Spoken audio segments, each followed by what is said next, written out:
Happy time zone.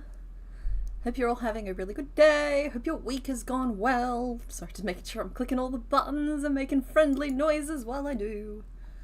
Hopefully you can hear me now, and hopefully there's not too many like fan noises in the background. Hopefully we're all good here. Hi everybody. Okay, so we are up to our second stream for 2026 already, and I'm still running 2025 on everything, but hopefully that wears off soon. Yeah, I've got kind of like a biggish stream planned today, so we're going to get straight into it.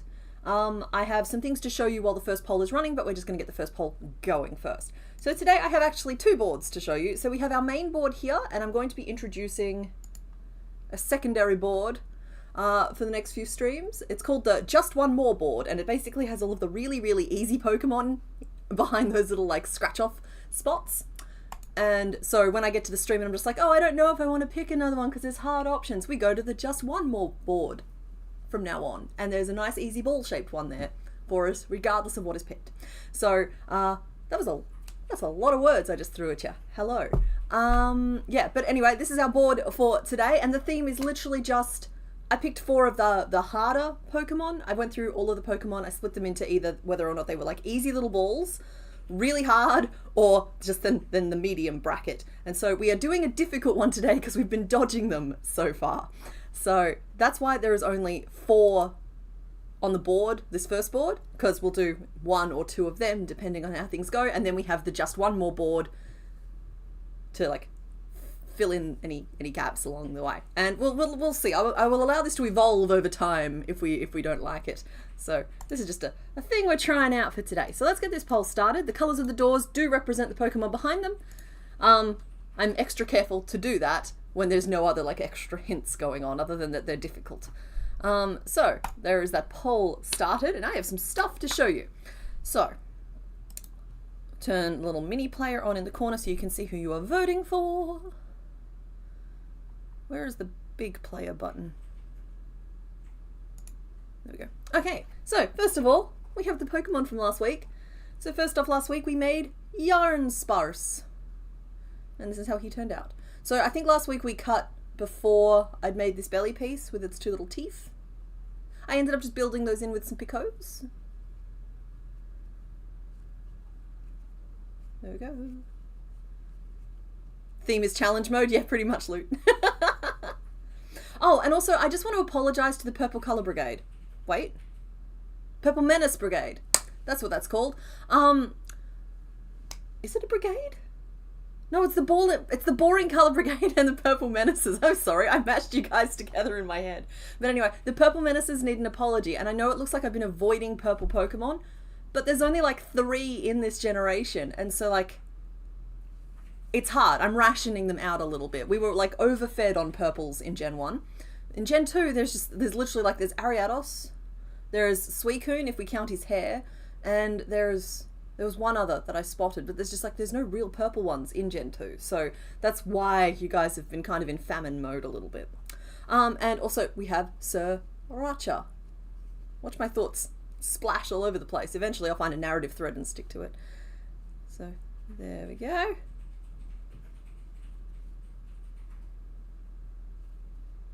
Here go his little warties. This side is a little bit overexposed, I think, so that's why I'm sticking him over here. But like, look at his sweet little face. Like, wee. Oh. It's Business Slugma versus Party Slugma. And he rides Mimsy into battle. Yeah. Anyway, so so they're done. The patterns aren't up on Patreon yet, but they will be. They're all typed up. They're just waiting for some photos. Speaking of photos, remember this? Sort of kind of hidden behind the little mini player there. Let me just scooch that on down a little bit. You guys can still see 3 or 4 on it. Yeah, okay. So this is the last time you saw our Gen 2 Pokedex. I think at this point it still only has like 40 something Pokemon in it. Well, we've come a long way since then, and I updated it last night. It does not include Dunsparce or Slugma still, because I haven't taken their photos yet, but it has everybody else on it. Ready? That's where we're actually up to. We are 54% of the way through Gen 2, hoping to knock another 2 off today. So, yeah, Pokédex is starting to fill out really nicely. Soon we'll get to do themes like finishing rows and columns, so it's good. Could you have made him smaller? I assume you're talking about Slugma there. It's just like, well, we didn't intentionally make him super tiny. I just used the same body base as I'd used for Meg Cargo because they're the same shape underneath all of the fancy bits. He just turned out a little bit more little.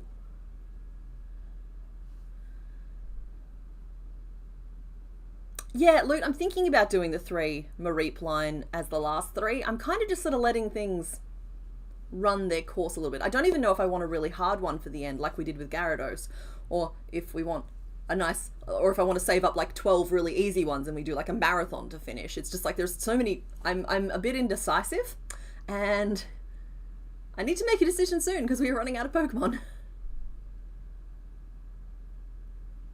Oh, you're working back through the older streams? You'll have to let me know if they hold up to scrutiny. I do like Ampharos, yeah. I have a thing for all of the kangaroo ones, except for Kangaskhan. Yeah, I like my smooth kangaroo boys. Like, I like my Ampharos and I like my Breloom. Sorry, I got lost. I forgot how to find my way back to the start. Okay, so let's see who you guys have picked for us to make first. I gotta tell you guys, just because I've picked 4 does not mean I've picked my favorite 4 of the ones available, and I am not looking forward to at least one of these. So we'll see how we go. Hi Sailor Rosalind. No real theme today. I picked 4 of the harder Pokemon we have left because we have a few really difficult ones left, and we're going to knock one of them out first. That's all that's happening. For some reason Kangaskhan barely registers as a kangaroo, despite clearly being a kangaroo. Yeah, like literally named the kangaroo Pokemon, or the kangaroo conqueror, or something. There we go, and we will end... Oh, maybe end it with a cutie like Wooper? Yeah, maybe, if fate allows. Alright, you guys have picked number 3 with 38%, then came number 1 at 29%, number 4 at 18%, and number 2 at just 15%, showing excellent taste, I think. So, alrighty, I need to select an eraser, and there's a light in front of my screen. There we go, I got it. Alright, let us erase door number 3 and see who we are making first today. I think I remember who I put behind this door because I've shown him on stream a couple of times, and it is... You guys did it! You finally picked Feraligatr. I swear, I've been pitching this guy at you since we started Gen 2 streams. I'm like, you know who I feel like making? Crocodile Boy. Nope, no Crocodile Boy? Okay, we'll try again. Well, I suppose he's technically a gator, not a dial. Yeah. Crocodile. Okay, so we're going to start with Feraligatr today. So we will change our sprite over. I'm not nervous, this is fine. This is just because I'm signing up for a giant open mouth and a bunch of tiny pieces first up, but like, honestly, there was one on the board that I'm just like, I don't want to make it. I'm going to have a hard time getting through it. You guys are going to have to be my emotional support to get through it. Probably because I had a bad time with one of its evolutions. When we did that one. Nope, I went down instead of up. Here's our 55th Pokemon from Gen 2. Yes, Feraligatr. Well, I suppose I shouldn't say Feraligatr. It's really Feraligatr. Because he's missing that final vowel. But sometimes it's really fun to go Doofenshmirtz on it instead of Australian. Ah, stop that. Sorry, my screen is bubbling around. Also, does it bug anyone that he changes from a crocodile to an alligator name-wise? It'd probably bother me more if there weren't ones that changed from like literal rocks to like non-rocks, you know, like there's a lot going on. There's a lot of changes. Everything changes. So I don't think that's any less or more far-fetched than any of the other changes that are going on. I do think that naming consistency-wise, they probably could have tried harder to keep things correct, but what is correct in the world of Pokemon? My goodness, he is a happy boy. Do we have to draw the mouth? Not draw, but do we have to make the mouth open, you reckon? Weird details in the butt next. Yeah, he's got all kinds of spiky bits. Oh, all kinds of spiky bits. Look at this fellow. Sorry, I'm saying that so you guys can see, but you can if you're on the Discord. He's a little too excited to be here. Like, we like happy vibes, but this guy is just a little too excited.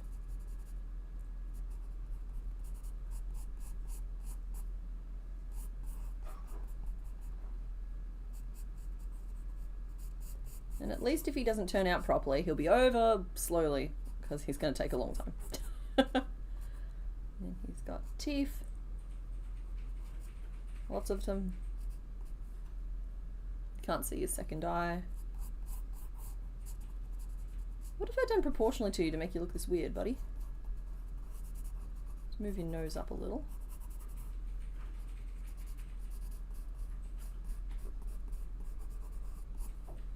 I think that helped a little bit. Then he's got... Oh, gross! He has 4 fingers and a thumb! Oh, that's awful! Am I the only one seeing this? He has like a proper manicure!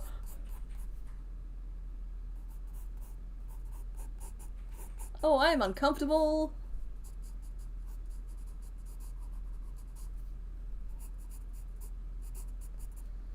Why would they give the gator fingers? Here I thought I was just signing up for a fun little crocodile joint. Well, technically it's an alligator. That was meant to be jaunt. Came out with an O instead of an A.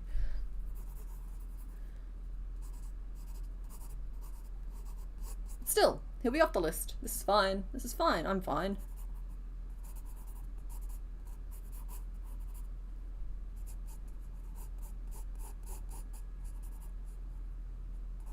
They've clearly tried to keep the shoulders where they would be on an actual crocodile / alligator. And that's very funny to me because it's given him the Drapion effect of his armpits technically being his earlobes. Confirms, blinks normally. Thank you, everybody. Only 3 toes, yeah. He has fully articulate. I think I gave him 5 fingers then and a thumb. Oh, that's so yucky. That's so yucky. Can you just imagine them like curling around a door frame from the other side before he pulls the door open? Ugh. Sorry. That's funny. I always thought I liked this guy. Turns out I don't. This is... Oh, we don't have a word for this. This is like the opposite of the Carnivine effect. Where... Oh, no. Hey, Mr. Bones. Low blow. He just did the finger thing around the door frame. Yeah, you mentioned it. Ugh. It's a Feraligatr. Yeah, we have the Feraligatr impact, where by making it we decide we like it less.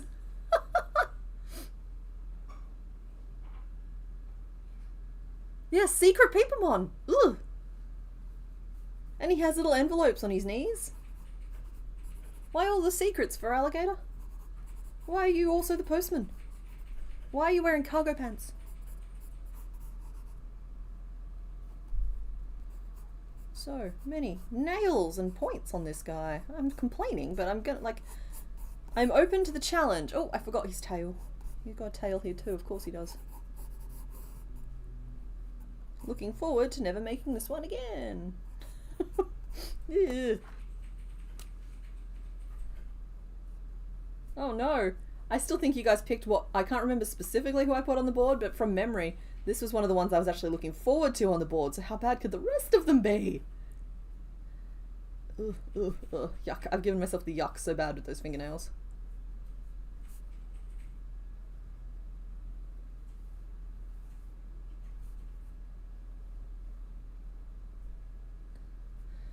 Don't know how we're going to do the eyes today. Probably, I think we use safety eyes for Totodile, because we have made Totodile. I will look up his name for you guys before we get going properly. But I'm not getting a safety eye vibe from this guy. In fact, I'm getting a very unsafe vibe from this guy.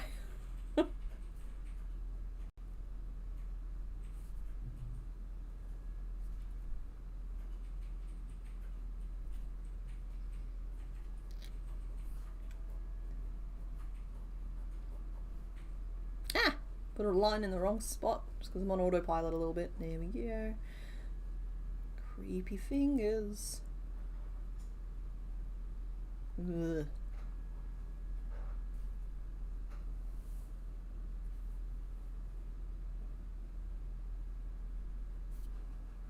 Oh wow, we have a name list already. Gatorade, Feral Yankovic. Been spending most of our lives living in a swampy pokey dice. But yeah, I will look up Totodile's name for you guys in a second, just in case we decide we need a team name, or like a family name type of situation.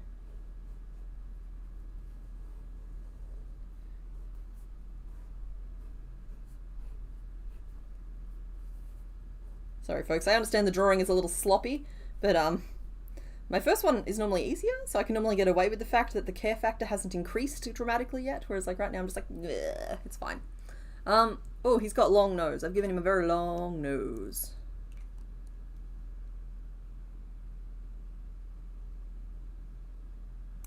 Here comes Feraligatr. Alrighty, Totodile, where are you, my son? Totodile's name, we named him Dundee. So, there you go. We don't have any name suggestions for Croconaw or Feraligatr.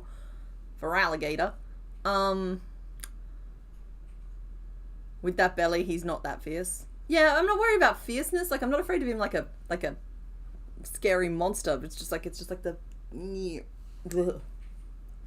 I don't know. I'm discovering things about myself live on stream. So, let's break him down a little bit. I mean, I'm already having a little bit of a breakdown. Let's have a little bit of a breakdown.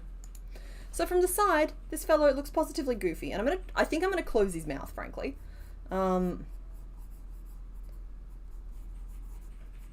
Just because otherwise he's gonna end up enormous, and ain't nobody got time for that. So he's got like this real like hunched over aesthetic type of thing. And he curves down into his body. It's literally like they tried to stand like a proper alligator up on its hind legs. Which, okay, maybe I'm liking him a little bit more from this angle. That is some shaping he's got going on there. There we go. That is the shape of his body. And his face. And he also has like teeth sticking out.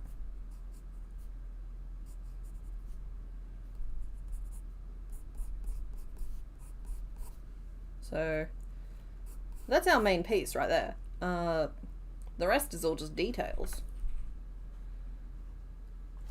Legs, kind of our pretty normal big chunky piece.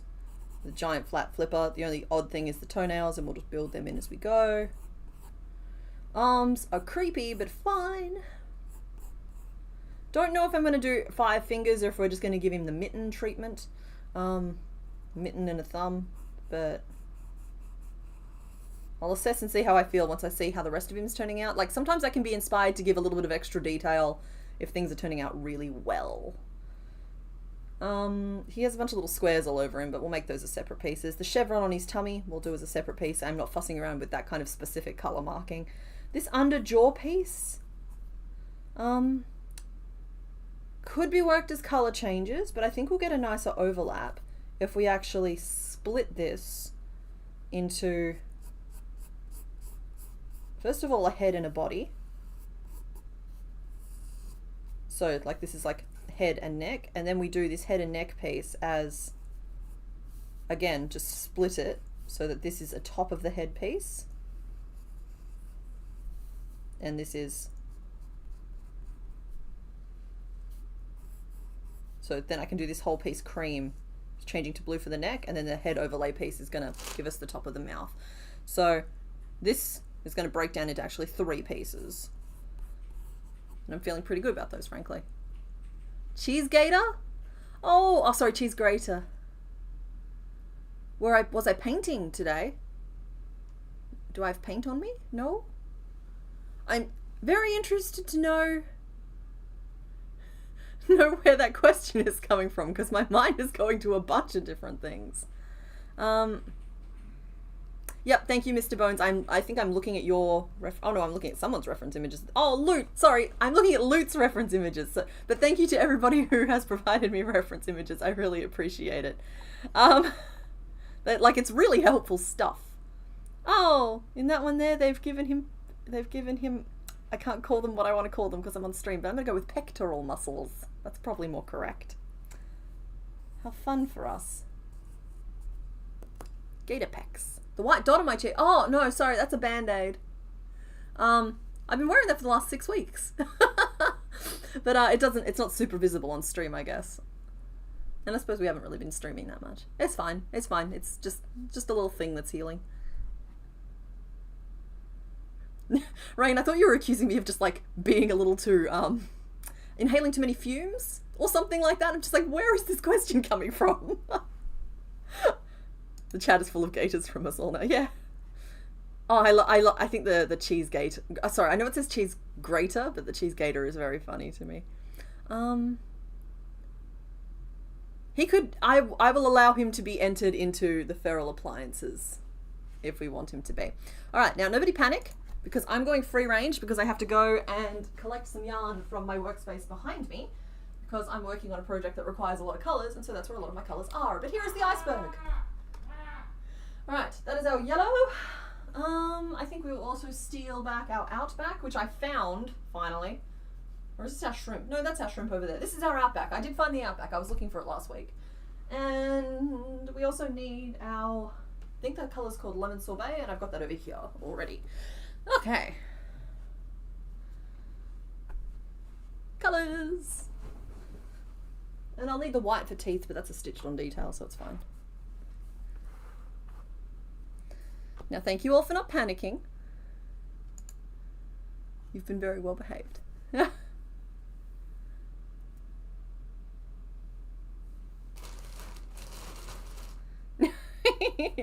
So, wow, we've got a very full name list already. Gatorade is very funny to me. I'm not sure why we're breaking up Feral that way. Oh, because he's an alligator. All right, Feral Yankovic. Quasimodo and the Feral Cheese Gator. So yeah, I have our colours, and I definitely use this colour for the tot as well. I'm just looking around to see if I can spot the tot, and I cannot. Okay, that's fine. We'll full steam ahead. I don't know, Feraligatr, because of how he's like shortened his name, it feels like a gamer handle. Like he's a little e-girl. In terms of pieces, we're going to start with this body piece, I think, and I'm going to start. Oh, how do I want those stitches to curve? Ideally, we'll be able to work the tail into the same piece. And then this is a nice cross section here.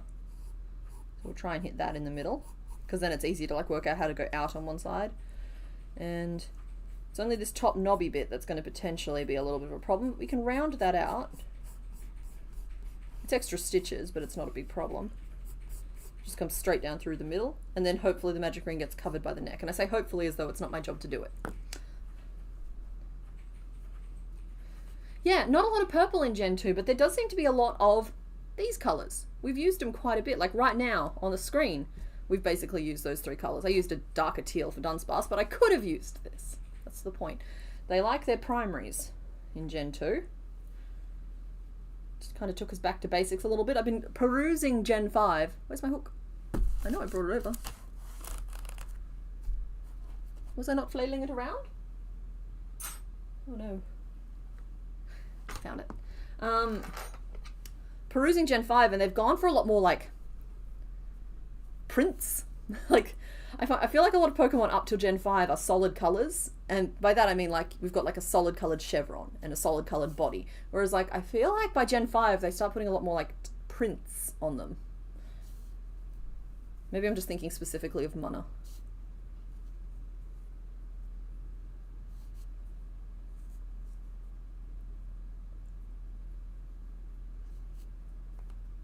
His lumpy back is odd, but that's because, as I said, I think that they've taken just a regular Gator Boy. And yeah, I'm going to make the joke, you ready? And said, stand up straighter boy.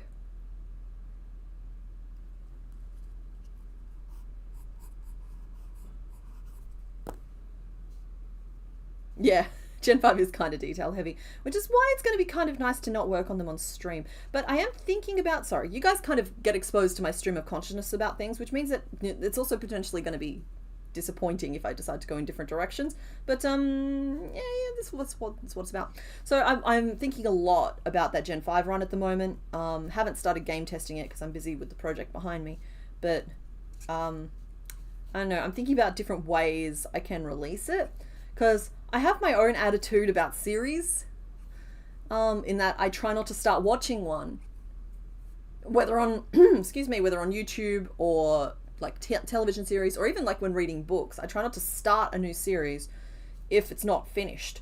And I'm looking back at how long it took me to get through the Soul Silver run, and it was 16 episodes across like 2 or 3 years. So I don't want it to take that long for Gen 5, but even if I do 1 episode a month, that's still 18 months to get it done. And I think most people would prefer it if it came out in blocks, right? 1, 2, 3, 4, 5, 6, 7, 8, 9, 10, 11, 12. Like I can't I can't make the whole thing in one hit and then just release nothing but it. Because, I don't know, I can do that, but it doesn't feel good or comfy to me. I like that everybody's singing along to Gator Boy. Oh, that's funny. So, but I am thinking that there is room to do blocks of episodes. I think I did it for Soul Silver a couple of times where I did like 4 back to back.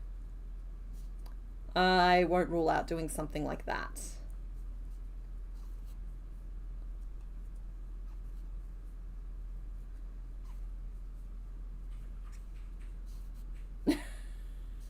Stream of consciousness, exactly.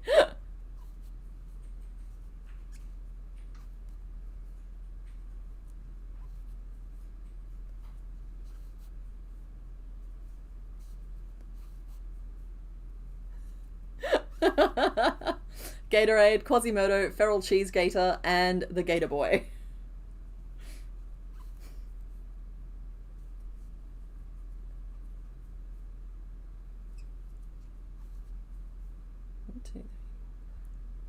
Nine, 12, 13, 14, 15, 16, 17, nearly there. Need to start marking my rows though.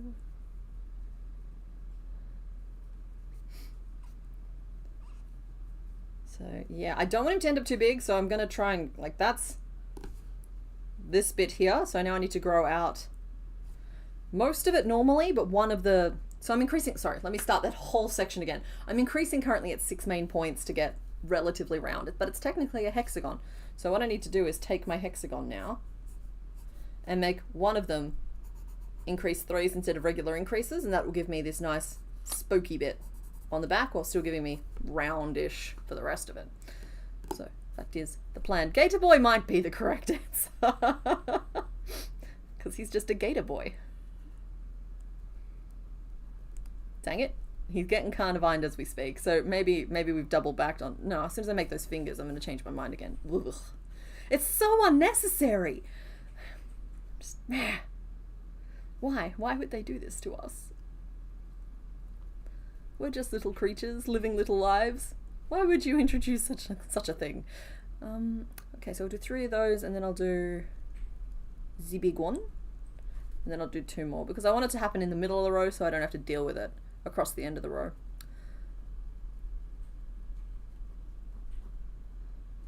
Does mean my stitch counts are gonna be a bit wacky. Matches his vibe though, I guess. Mr. Bones, you're going full Australia there. Yep, no, you're right. Yep, those are all of the possible answers. Like, yeah, nah. Well, nah, yeah.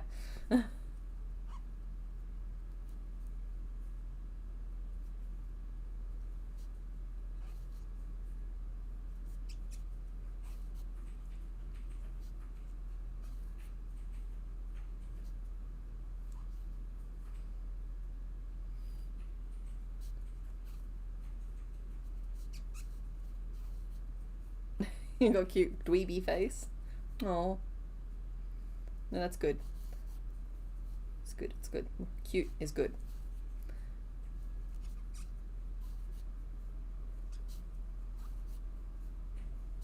I'm hoping I've gotten all of my oversized creatures out of my system at this point, but we'll see. So, yeah. Sorry guys, I'm entering a peaceful state. It's kind of nice. I think you tag people by hitting @ and then if you start typing their name, but I don't know if it works across all platforms. So, for example, it might work on mobile but not desktop, but I'm willing to bet it works on desktop because desktop is superior and so will work most of the time. Yeah, it doesn't work on mobile. That's what I thought.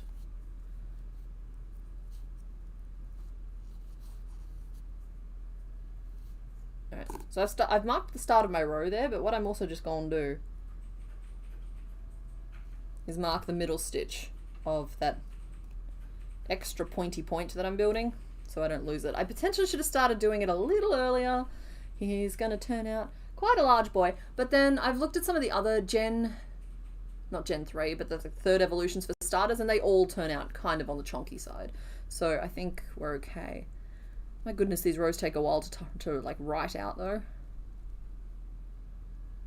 Because it's not just like repeats anymore. Now they're like full long bits of nonsense.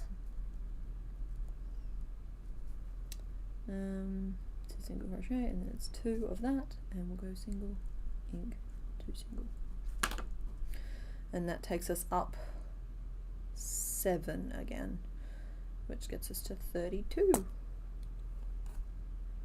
Yeah. So I admit that I'm a little out of loop with things like school holidays and office closures and everything else. Is everybody back at work yet, or are we still on holiday? So I've been back at work for about a week and a half, but my work doesn't always necessarily count as work. Like, yeah, it's just like if you could see my activity list, it just does not count. So like, where's everybody up to? Like, what vibe are we in? Are we still in holiday mode?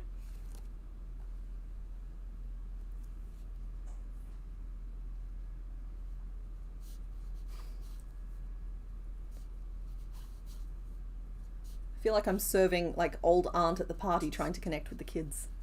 Oh my goodness, so the whole conversation that's happening now around Gator Boy and whether the 8 takes the place of the T or not. I have an opinion on this. No, so I have a story about this. So there's this racehorse, and this racehorse's name is this. Right? Patoo! But that's not how you say it. It's actually pot. 8 O's, or potato. It was potato. It's just like basically somebody at one point was trying to spell the name for someone. It's like, so it's pot and then 8 O's, the person who was writing it out heard pot and then 8 O's, and so yeah, so the racehorse's official name became Patoo.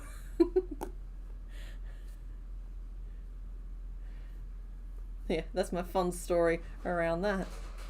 Ink 1. That should be an ink.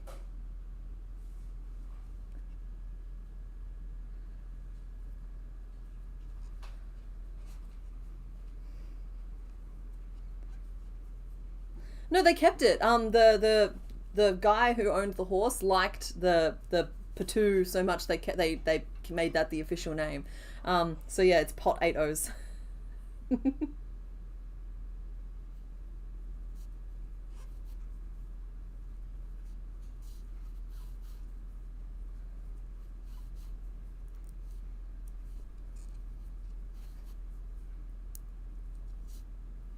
You're a therapist, so you worked all the holidays? Your husband is a teacher and it was his first week back. Okay, thank you, fiber therapist.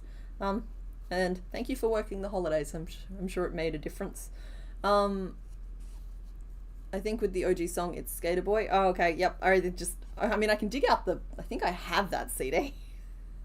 I can go hunting around if we want. I know which cupboard I'd look in. I don't think I have the case anymore, but I should still have the CD and it should say it on top of it. But, as with all things, we will defer to whatever it is Mr. Bones has decided is correct.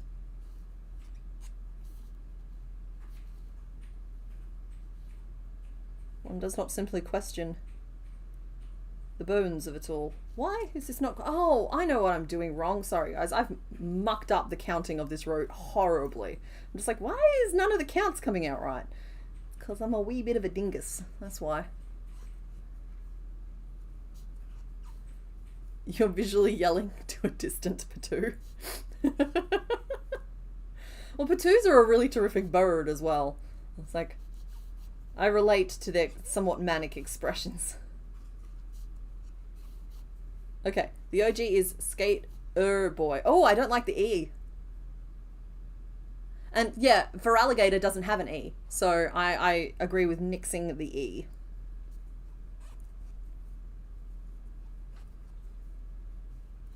It's funny, I'm wondering if that's one of those, you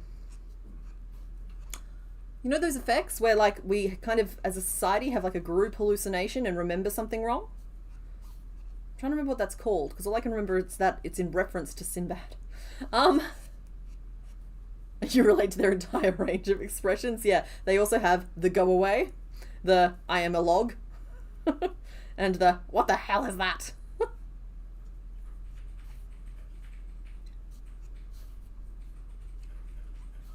But they're good little burbs.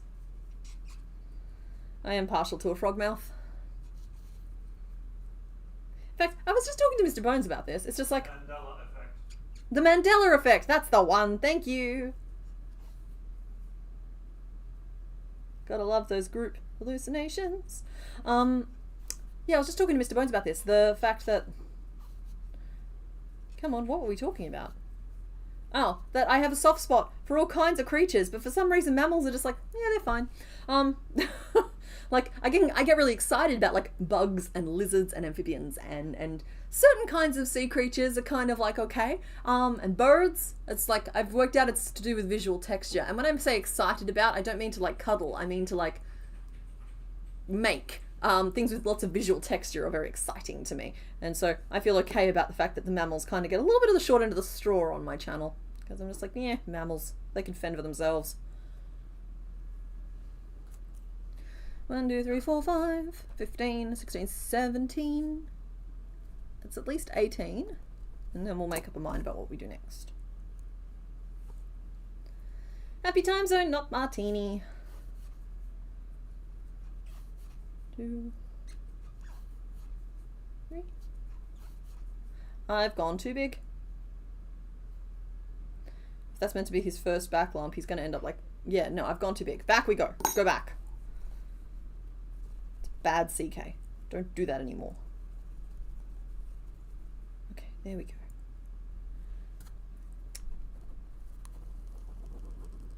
You guys are supposed to stop me when I start going too big. Like, that's the agreement we have.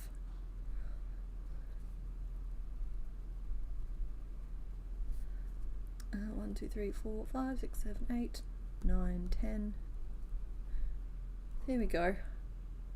Saved myself.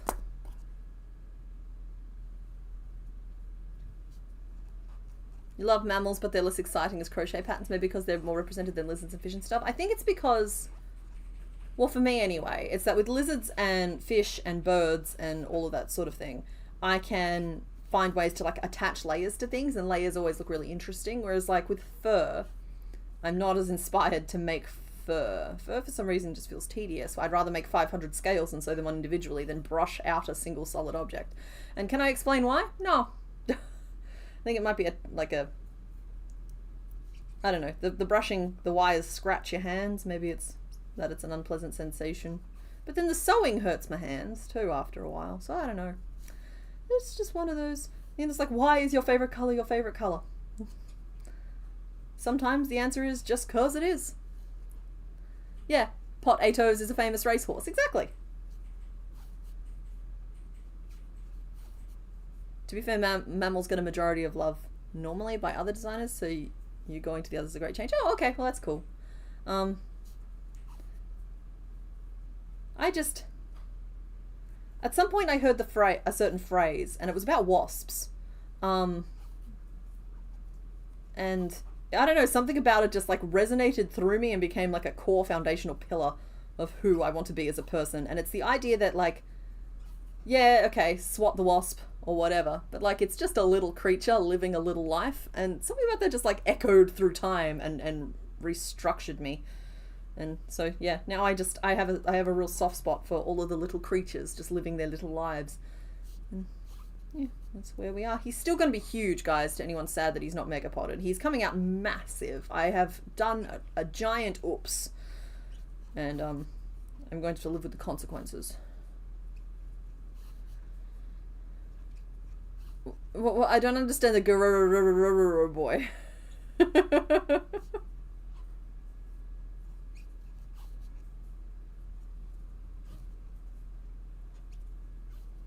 What advice can I give you on having too many whips? You can never focus on one project. I'm not sure if I'm the right person to give advice on that. Just because I tend to hyper focus on one thing and like not be able to stop it until it's done. So having a lot of whips has never been something I've had to navigate personally.